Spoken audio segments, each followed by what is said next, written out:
For our next story, let me ask you a question. What is a rogue state? I'm sure you've heard this term before. American officials call most of their enemies rogue. North Korea is rogue, Iran is rogue, and until recently, Russia was rogue. But tonight, we'll flip the question. Is the United States of America a rogue country? We say yes. And we'll give you 3 reasons why. Number 1, rogue countries do not treat their citizens well.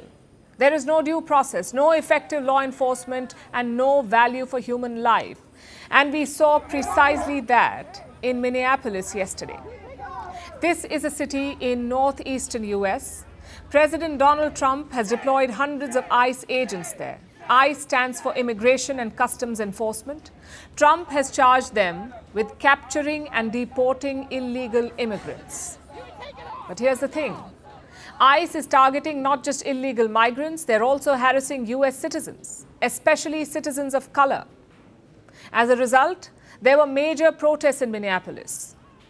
This incident happened in a residential area. A woman had parked her car across the street. You can see protesters on either side. Soon, ICE officers turned up in full combat gear. They asked the woman to step out of the car, and look at what happened next.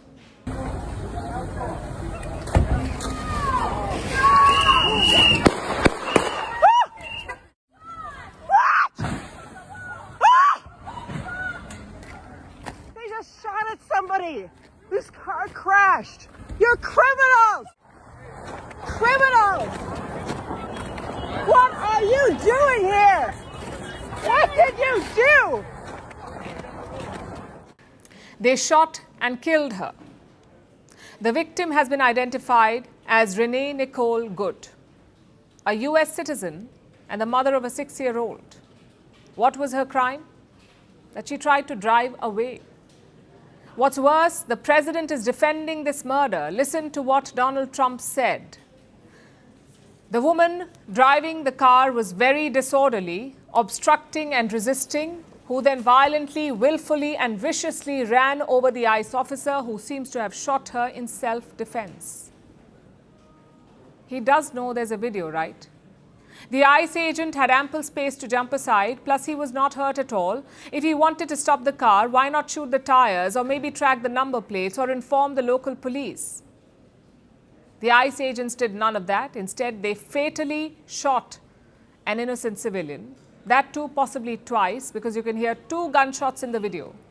So it is possible that the ICE agents fired twice.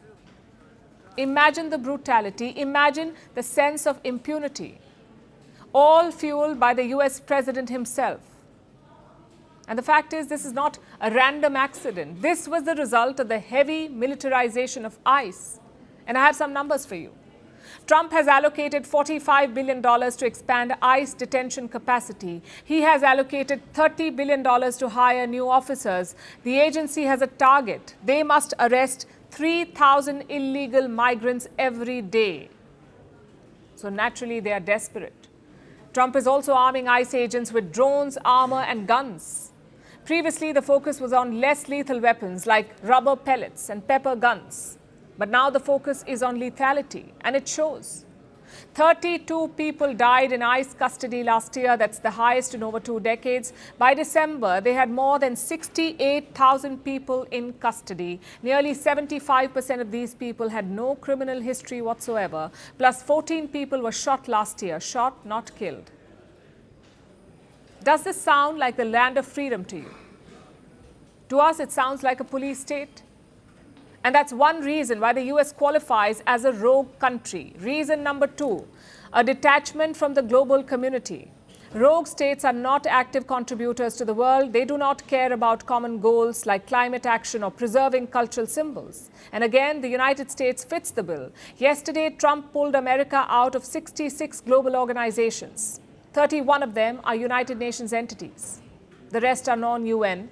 And we are talking about crucial bodies here. For example, the UNFCCC, the United Nations Framework Convention on Climate Change. This body gave us the Paris Accords. They also organize the COP summits every year. And yesterday, Trump just walked out of it. He also left UN Women, which fights for gender equality. He also left the UN Population Fund, which focuses on children's health, meaning the United States will no longer fund these bodies.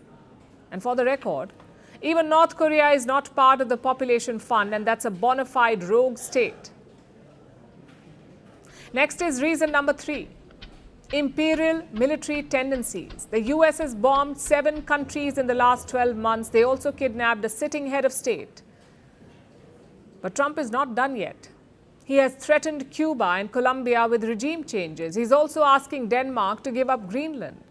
And how is he achieving this? With a ludicrous amount of defense spending. Even before Trump, the US had a massive military budget. It was higher than the next 10 countries combined. The US defense budget was higher than the next 10 countries combined.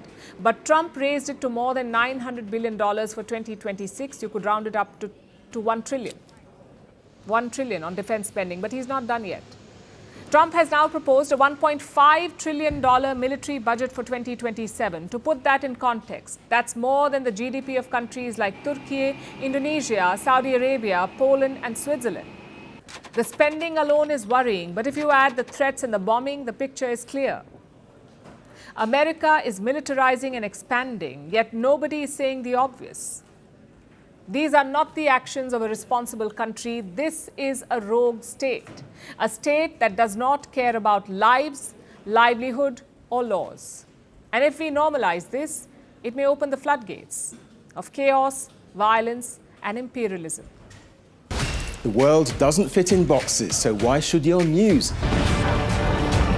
From battlefields to negotiation tables, from internet outrage to real-world injustice. The conversations everyone is having and the ones they're avoiding. It's the same show, but this new year, First Post America gets a new look. I'm Kerry Johnston, and this is First Post America.